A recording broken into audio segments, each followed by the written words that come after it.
There are moments in this universe when a breath becomes a battlefield, and a heartbeat turns into a kind of prayer whispered into the void. I remember the first time I saw a soul break under the touch of something it could not name, long before anyone uttered the word Slaanesh. It was subtle at first, an unease rippling through a fortress hab that should have felt safe, a tremor behind the eyes, a softness in the voice of someone who was once iron. No demonic scream, no violent breach of reality. Just a quiet unraveling. And that, somehow, was worse. Because corruption doesn't always arrive as catastrophe. Sometimes it comes as a promise. A warmth. A sensation so gentle, so exquisitely tailored to the secret fractures inside a human being, that they don't even notice they're being hollowed out until the light has already left their eyes. And if there is one truth the Imperium refuses to speak aloud, it is this: Slaanesh does not conquer worlds. Slaanesh conquers moments. And once a moment is taken, a life follows. If you're drawn to stories carved from the darker corners of the Imperium, tales whispered across manufactorum catwalks and over flickering lumen strips, then stay with me.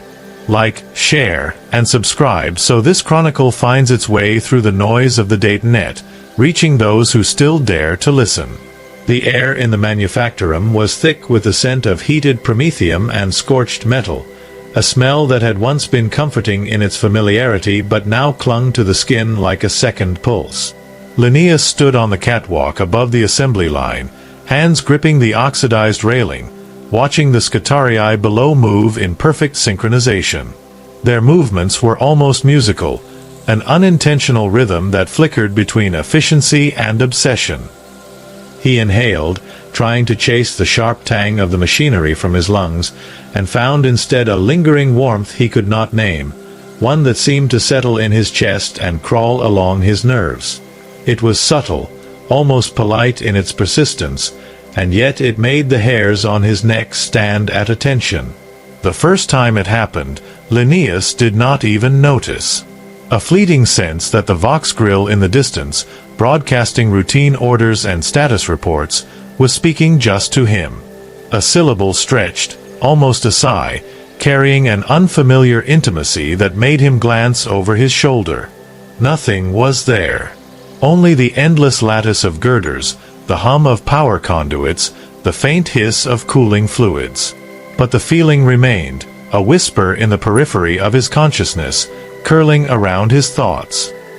He tried to dismiss it, telling himself the mind grows restless in the hive's endless din, that the shadowed angles and flickering lumens simply trick the senses. Yet by the time the first shift ended, a hollow ache had settled beneath his ribs, a craving for something he could not define. Evenings were worse. Linnaeus would return to his hab, a narrow cell stacked 3 stories above the ground, and the world outside seemed softer, warmer, and impossibly close. The stone walls pulsed faintly, as if in sympathy with his racing heart. He could hear distant voices murmuring across the sprawl, indistinct, yet somehow intimate, their tones folded with laughter he had never heard but somehow recognized. Sleep brought dreams colored in shades he had never imagined, golds bleeding into deep violets, machines bending like living creatures, and hands, his own hands, reaching for something that was never quite there. He would wake, shivering, certain that he had touched a piece of reality that was not meant for him. The sensation lingered, threaded through his bloodstream like a low, persistent note, and it would not leave. On the third night, the manufactorum itself seemed to lean closer. The hum of the machinery beneath the floor plates became more than background noise. Linnaeus swore he could feel its gaze, the cold precision of the Adeptus Mechanicus engineering almost sentient, curious about him in a way that was neither hostile nor indifferent.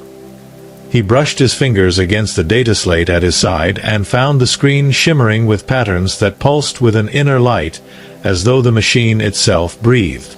The thought made him uneasy, yet impossibly drawn.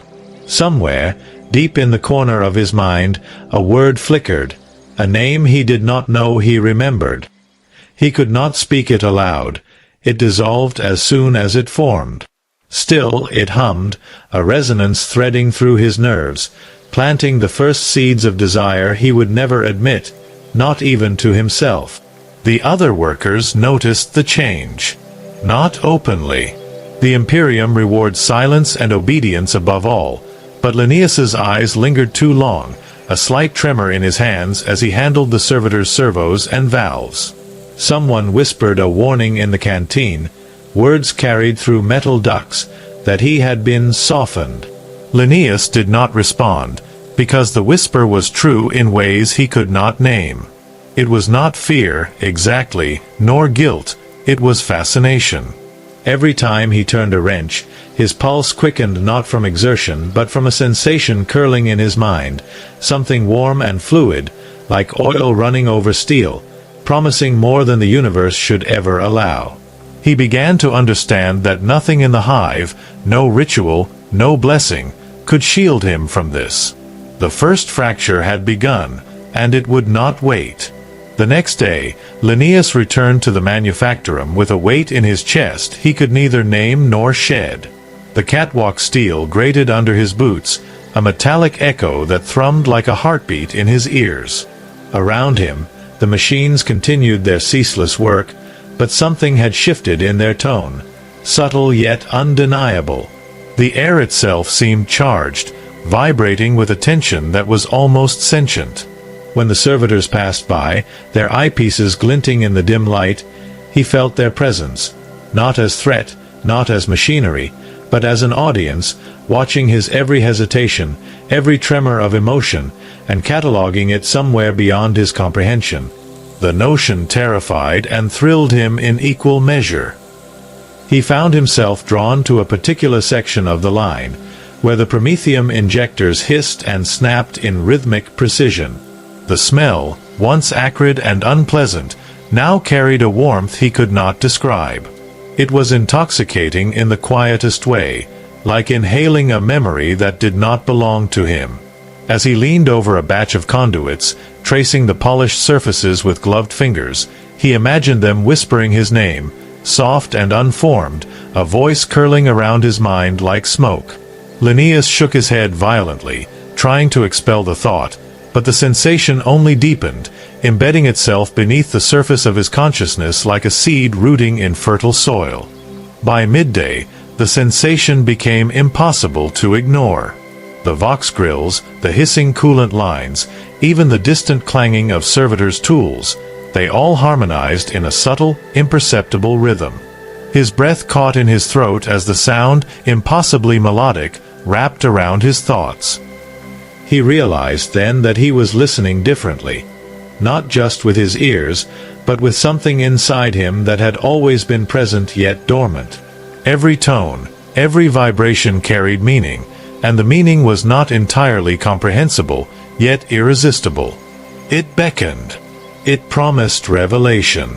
During the brief hours of enforced silence in the rest bay, Linnaeus sat on the cold metal bench, letting the hum of the facility wash over him. He closed his eyes and tried to anchor himself in the ordinary, the warmth of the oil lamps, the scratch of his data slate stylus. But even here, the whisper followed. A pattern in the flickering light caught his eye, shadows bending with a subtle grace, a pulse in the flickering that mimicked the rhythm he heard in the machinery. He shivered, partly from the chill, partly from the knowledge that he was no longer alone in perception. Something else was here, coiled just beyond comprehension, and it was patient. When the final shift sounded, Linnaeus lingered by the catwalk, staring down at the scutarii below. They moved with perfection, yet he perceived variations, tiny deviations in their cadence, the flicker of thought beneath their mechanized focus. His pulse surged with something between awe and dread. And then, impossibly, he felt the first inkling of touch, not physical, but intimate, as though the machinery itself leaned into him, brushed a phantom hand along his spine, igniting a tremor of warmth he did not know he could feel. He swallowed, tasting metal and desire on his tongue, and understood with a shock that the hive, the manufactorum, even the Imperium's omnipresent order, could not shield him from what was coming. The fracture had widened, The first ripple had become a wave. Linnaeus descended from the catwalk slowly, deliberately, each step a negotiation with himself. Shadows pooled at the base of the girders, thick and restless, and he sensed them watching, waiting. A fleeting thought crossed his mind. Perhaps it was only him, his mind straining under the hive's pressure. But then, a faint vibration pulsed through the floor, resonating through bone and muscle, and he knew the sensation was not illusion. Something unseen had noticed him. Something aware. Something patient. He swallowed, forcing a semblance of control over his shivering, and whispered to himself a name he did not know, a plea, or perhaps an acknowledgement. The air quivered in response, subtle and intimate, as though it had heard him. By the time he reached his hab, the night was thick and still. The distant lights of the hive flickered like watchful eyes, each pulse carrying a heartbeat not entirely human. Linnaeus lay on his cot, hands resting lightly on his chest, feeling the rhythm of the manufactorum echo through his veins. Sleep would come, as it always did, but it would be hollowed by something that had begun its careful work within him. Something that whispered, promised, and waited. And even in his exhaustion, he understood with unnerving clarity. The first fracture was not merely a beginning, it was a summons. The following night, Linnaeus could no longer distinguish between the factory's hum and his own pulse. Each vibration resonated in his chest, each hiss of promethium a note in a melody he had not asked to hear but could not resist. He walked through the manufactorum corridors slowly, deliberately, aware of every metallic scrape underfoot, the soft hiss of coolant, the low moan of distant machinery. Shadows seemed to twist with intent, bending at impossible angles to meet his gaze, or perhaps to slip just beyond it. He wanted to tell himself it was the exhaustion of long shifts, the isolation of a hive that swallowed thousands of lives in silence. Yet the warmth crawling along his nerves contradicted reason. It was not fatigue, not fear, but fascination, and it was inexorably intoxicating. A servitor trundled past, joints creaking in unnatural cadence, and Linnaeus felt a twinge of longing in its mechanical precision. Not for its body, but for the secret it seemed to carry, the promise of control, of understanding, of a knowledge that hovered just beyond comprehension. He found himself drawn to the data slate he carried, fingers brushing over the etched symbols as though they might respond to touch alone. And, in a way, they did. The display flickered, soft lines coiling into shapes that danced in the periphery of his vision. He blinked, and they vanished, leaving only the memory of movement, the echo of something sublime and terrible. He shivered, tasting metal and ozone on his tongue, and realized the factory had begun to speak in ways he could no longer ignore. Sleep became treacherous. When he closed his eyes, the visions intensified. The manufactorum itself seemed to breathe, corridors bending, machinery pulsing with life. A presence lingered at the edge of his mind, a seductive weight, patient, fluid, and intimate. It offered no threat, no promise of pain, yet the desire it awakened was unbearable in its clarity. Hands, his own hands, trembled as he reached for the shadows, for the warmth he could not name, and felt the first taste of fear, tinged with exhilaration. He understood then, with undeniable certainty, that the fracture was not external. It was within him, threading through marrow and sinew, and there was no turning back. The day following, Linnaeus noticed the subtle signs in his peers. A glance lingered too long. A smile trembled at the edge of lips, a hesitation, a pause in movement, as though the whisper he had begun to hear was reaching them too. He did not approach. There was no need. The hive was a lattice of secrets, of tiny fractures threading through thousands of souls, and his own was simply the first to yield visibly. Walking the catwalk above the assembly lines, he traced the shadows with his eyes, imagining them bending toward him, brushing against the edge of awareness like a lover's touch. The factory no longer belonged solely to the Adeptus Mechanicus. It belonged, at least in part, to the unseen, the patient, the inevitable. By the end of his shift, Linnaeus understood the truth of what had begun. It was quiet, it was tender, it was horrifying in its subtlety.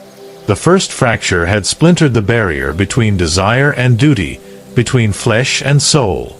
He could feel it spreading like ink in water, curling around memories, twisting perceptions, reshaping the very way he experienced the hive. The world seemed sharper, warmer, darker, richer, and the realization that he might crave this corruption as much as he feared it settled like a stone in his chest.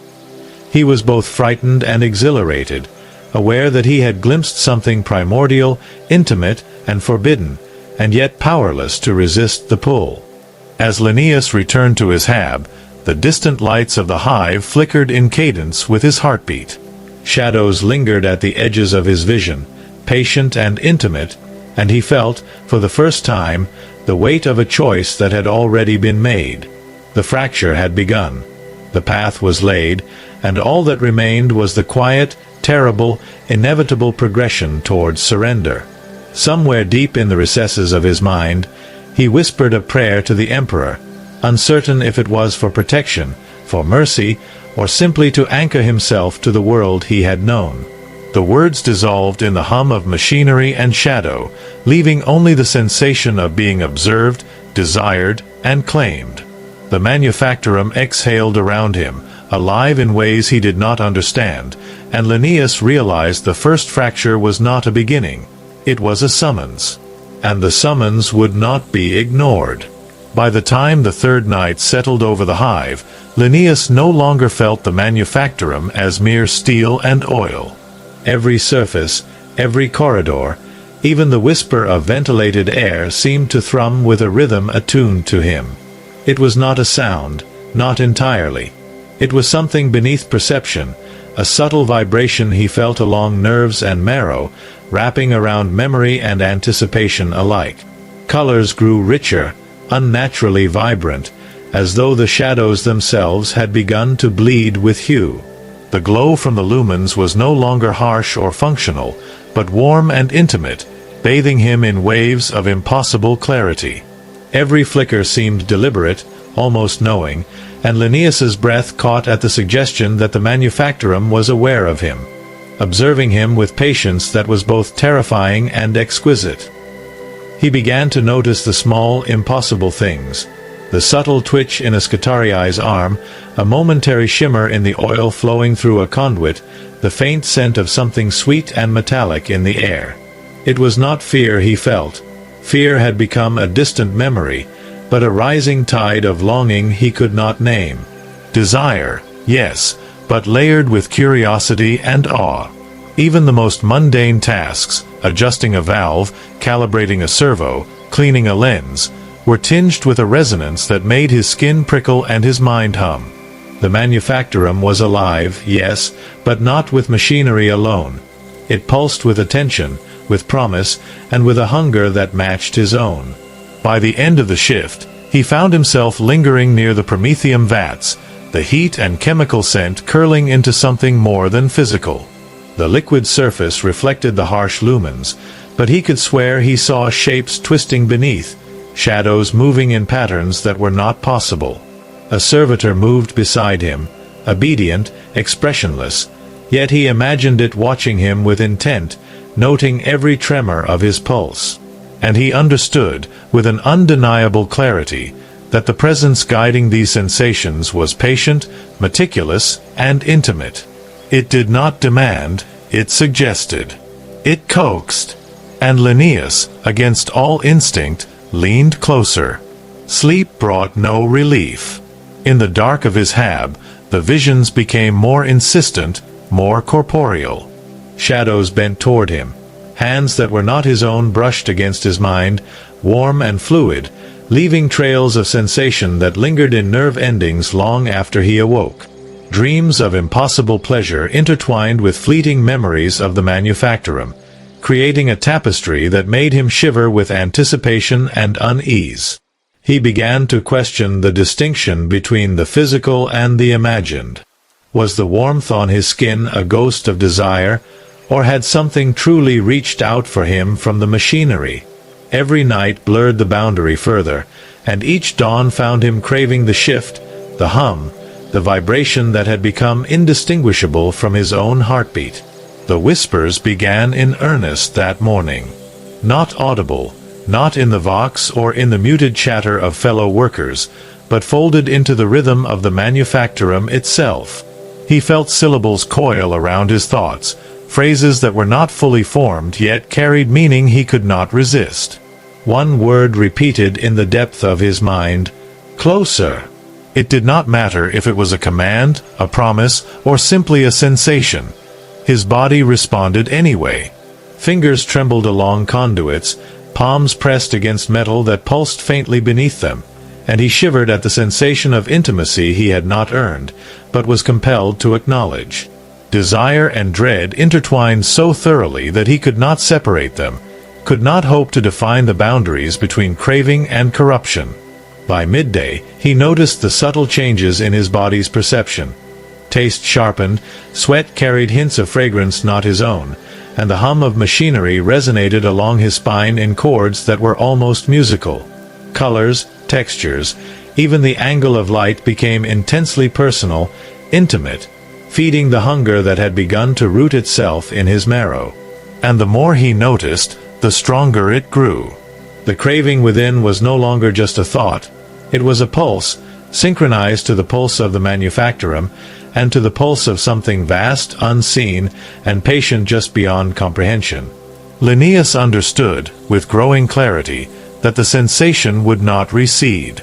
It was not merely influence, it was metamorphosis. The manufactorum had begun to speak in tones only he could perceive. Linnaeus moved among the conveyors and hydraulic presses with a heightened awareness, as if every surface, every whisper of wind through the vents, contained a message meant solely for him. The steel walls gleamed not with cold efficiency, but with warmth, almost sentient, bending their reflection to trace his gaze. When he reached for a data slate, the screen seemed to quiver under his touch, patterns shifting in subtle waves, beckoning him closer.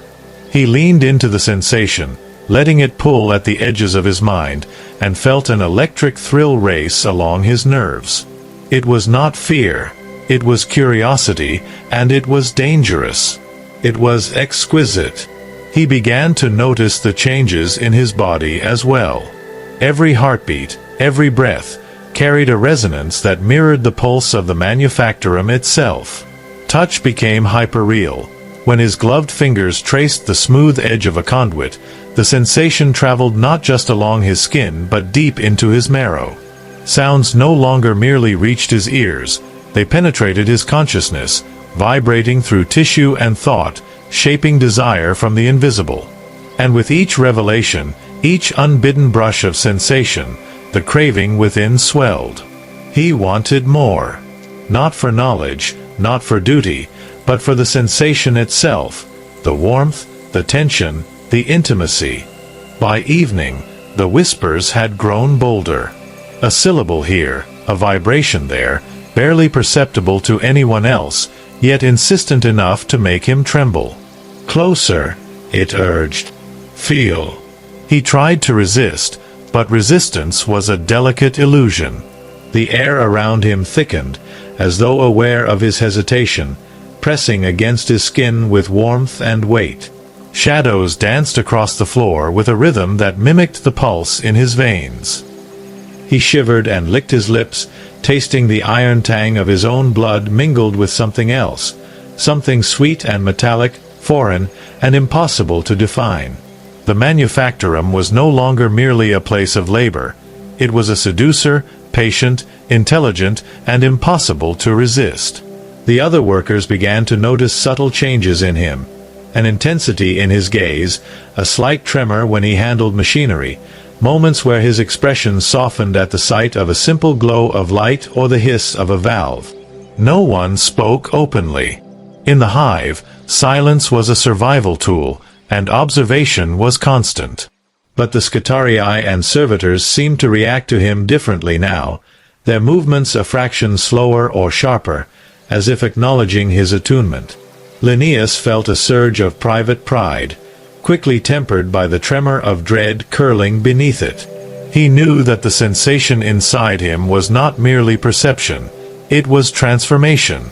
He was no longer the same man who had climbed the catwalk at the start of the week. When he returned to his hab that night, he could not find the edge between dreaming and waking. Even in the darkness of his cell, the warmth lingered, curling around nerves and sinews like smoke. Shadows clung with intimacy, whispering with impossible clarity, offering hints of shapes and touches that were at once terrifying and seductive. He imagined them wrapping around his body, tracing his spine, bending his mind toward sensations he had not known existed. And though a rational part of him screamed that this was dangerous, wrong, and perhaps heretical, the pleasure, the subtle, exquisite pull, was undeniable. Resistance felt like a denial of life itself. Somewhere in the recesses of his mind, Linnaeus realized the truth. The craving within was no longer an abstraction.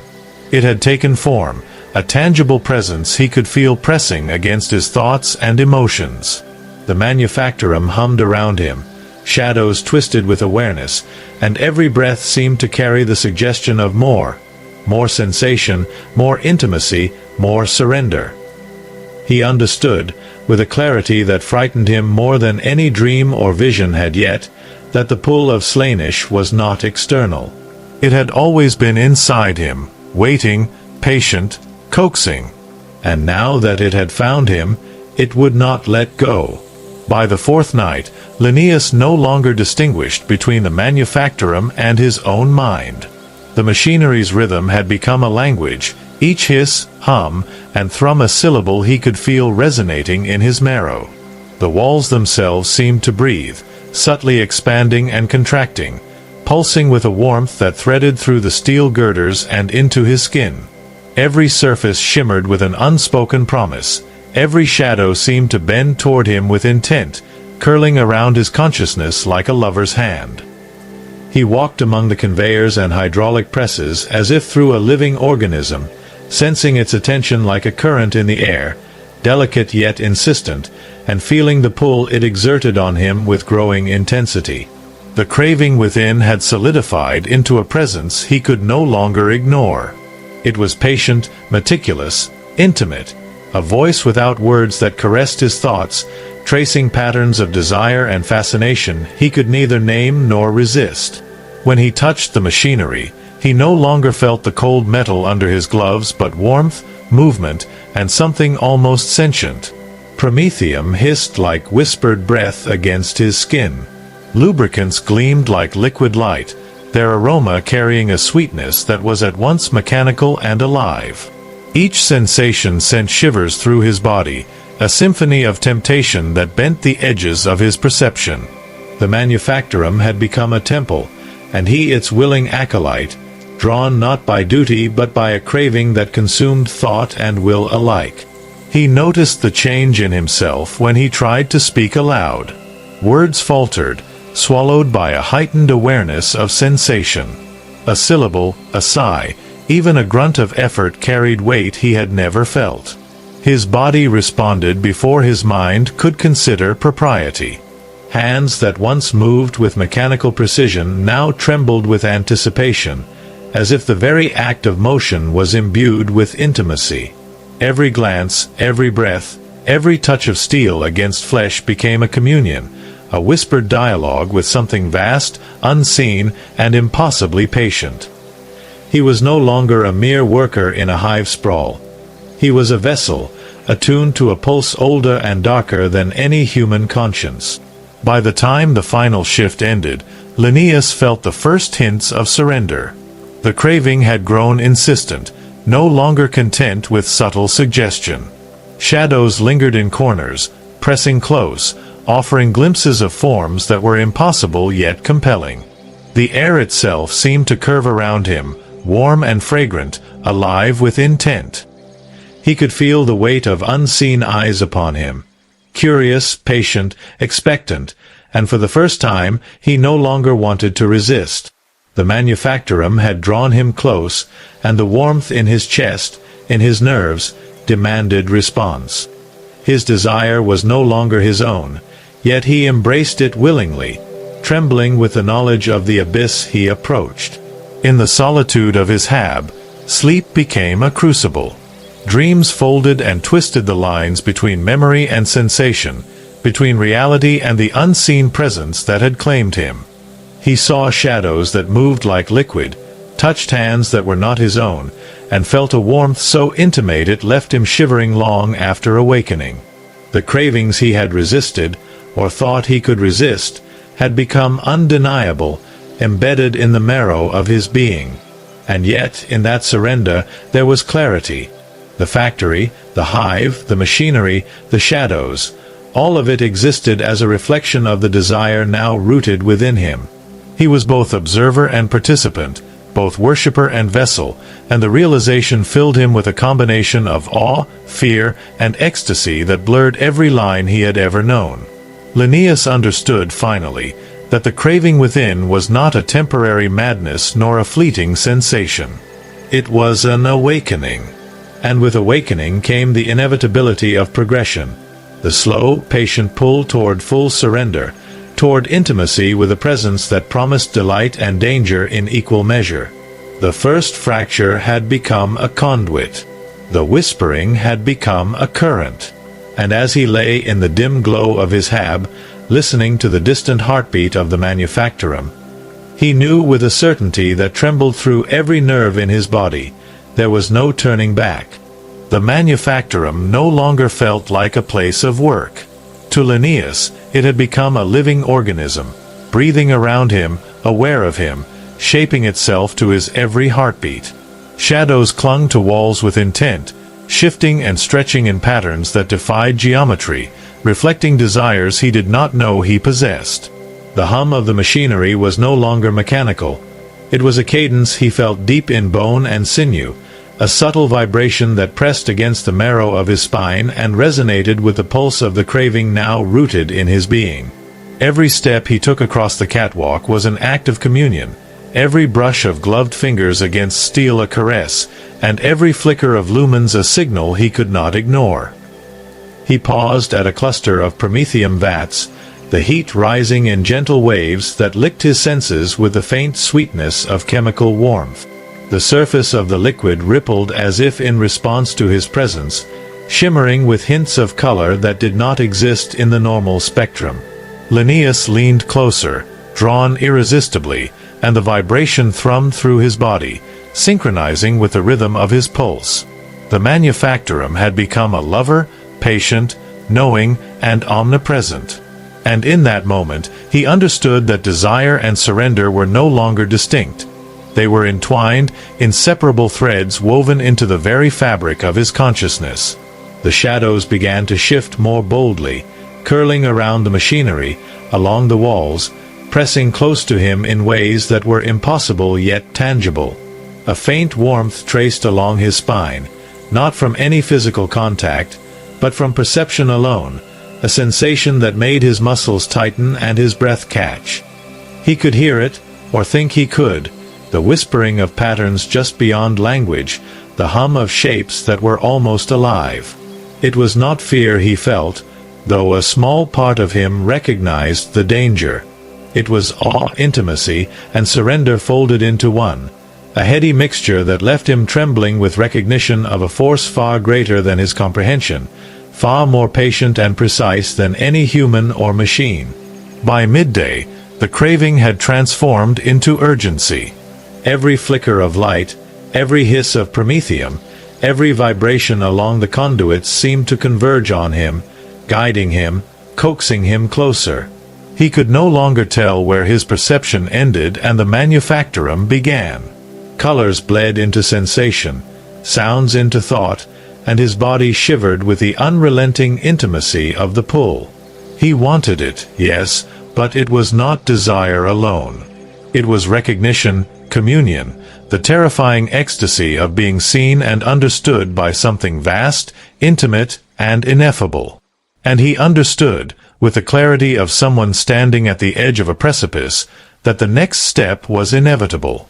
Even the servitors seemed aware of him now, their mechanical limbs adjusting, eyes glinting as if reflecting understanding. They moved not with routine, but with subtle acknowledgement of his transformation. The hum of the hydraulic presses and the hiss of coolant lines intensified, a chorus harmonizing with the rhythm of his body. Linnaeus's hands trembled as he reached for a conduit, feeling warmth pulse beneath his gloves. Shadows brushed at the corners of his vision, twisting and curling like smoke, and he realized the manufactorum was not merely alive. It was sentient, patient, and intimately focused upon him.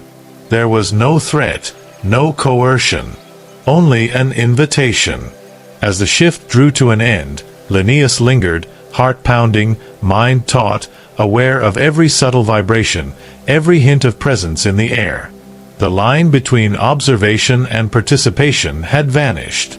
The factory, the shadows, the very atmosphere itself had drawn him into communion. He was both observer and participant, both worshipper and vessel.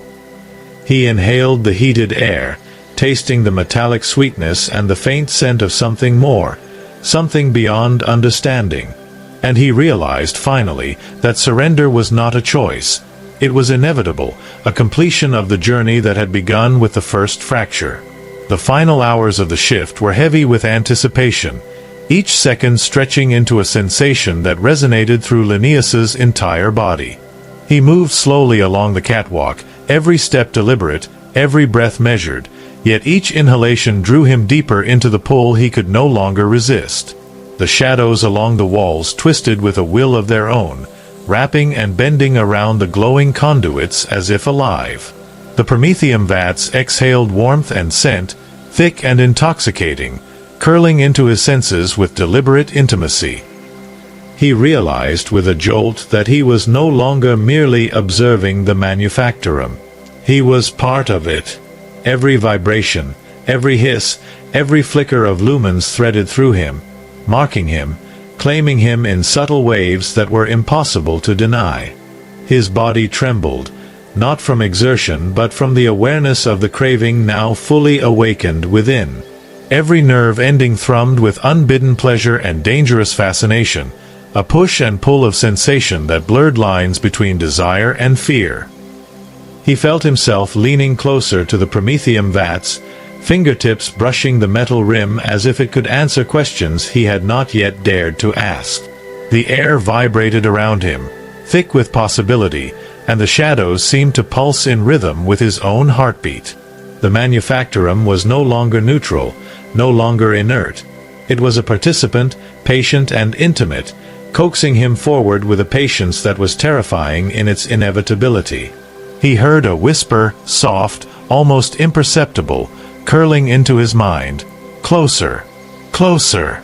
The word carried no threat, no overt command, only the gentle insistence of something that had been waiting, watching, drawing him toward itself. Linnaeus felt a shiver trace his spine, heat pooling in his chest, and a deep, overwhelming need rose from somewhere primal. It was not merely longing. It was recognition. He could not resist, not entirely. His hands moved almost of their own accord, tracing conduits and vats, exploring surfaces, seeking the invisible touch he could sense but not see. Each contact sent ripples of sensation along nerves and thought, and he trembled with the realization that he was responding, participating, surrendering. The shadows grew bolder. They bent and flickered at impossible angles, curling along the walls, pooling around machinery, wrapping themselves around the vibrations that threaded through him. Linnaeus could feel them pressing closer, intimate, patient, and he found himself leaning into the sensation, letting it flow through him, letting it guide him. The manufactorum had become a living, breathing entity in communion with his body and mind. He felt desire, yes, but also awe and fear, the heady combination that marked the precise edge between surrender and obliteration. He had crossed a threshold, and though he did not know where it would end, the pull was irresistible. Even the servitors seemed attuned to him now. Their mechanical limbs moved in subtle arcs, almost graceful, glinting eyes following his every motion. Linnaeus felt as though he were the center of some hidden choreography, the focal point of an intricate dance he could not name. Heat rose in his chest, mingled with the metallic tang of the promethium-laden air, as he realized that the manufactorum's attention was not passive. It was deliberate, intimate, consuming in a way that demanded participation. And so he did, hands tracing, body leaning, mind opening to the pulse that had claimed him, feeling every vibration, every whisper, every flicker of light as a current flowing through his bones and soul. By the final minutes, Linnaeus no longer resisted. The craving had become absolute, the awareness complete. Shadows, light, metal, and air merged into a singular sensation that pressed upon him with intimate insistence. The first fracture had widened into a chasm, and he stepped willingly into it.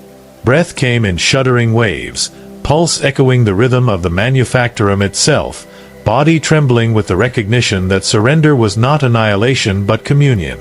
In the warm, humming air, he realized that the moment of surrender was not a point but a continuum, a slow, exquisite merging of desire, perception, and awareness that could never be undone. The manufactorum exhaled around him, a pulse that pressed into every fiber of Linnaeus's being. He no longer distinguished the machinery from himself. Every hiss, every vibration, every subtle flicker of lumens was a conversation, a touch, a caress. Shadows curled closer, fluid and patient, wrapping around his awareness with deliberate intimacy. He felt the warmth along his spine and through his limbs, a presence that was neither entirely external nor wholly internal, yet undeniably alive. And in that moment, he understood that surrender was complete, not a defeat, nor a loss, but a transformation, a communion with something vast, intimate, and impossibly patient. He moved slowly among the vats and conduits, hands gliding over metal as though touching flesh. The promethium hissed beneath his touch, heat and chemical scent curling into his senses, drawing him deeper. Shapes flickered in the shadows at impossible angles, twisting, bending, beckoning, and he leaned closer with an awareness that was exquisite in its clarity and terrifying in its inevitability. Each vibration, each whispering pulse, threaded through marrow and sinew, reshaping the world around him into something alive, aware, and intimately connected to his own desires. The manufactorum had become a partner, a lover, a mirror reflecting the craving within. The final moments of the shift passed with unbearable intensity. Linnaeus no longer needed to think. Every sensation commanded him, every flicker of shadow, every breath of heated air guided him deeper into the communion he had been drawn toward since the first fracture. His pulse matched the rhythm of the machinery. His breath echoed the hiss of promethium. His mind flowed with the currents of shadows and light. He trembled, body and soul vibrating with recognition, with understanding, with surrender. Fear was gone, replaced by awe and the unrelenting thrill of intimacy with the unimaginable. The servitors moved around him, their metallic limbs glinting in the warm light, acknowledging him with motions that were subtle yet precise, as if they too recognized the culmination of his transformation. Linnaeus felt the whispering of the air and the pulse of the walls coalesce into a singular sensation, a current that ran through him, threading every nerve, every thought, every heartbeat. Desire, dread, wonder, and comprehension merged into one continuous flow. And in the depths of that overwhelming awareness, he realized that he was no longer separate from the hive, from the manufactorum, from the rhythm that had always been there, waiting patiently for him to yield. He closed his eyes, allowing himself to drift fully into the sensation, a shiver of recognition passing through every limb. Shadows brushed at his consciousness like fingers of smoke, warm, fluid, patient, intimate. He felt the machinery's attention fold into his own, the rhythm of promethium, steel, and light synchronizing with his heartbeat, his breath, his mind.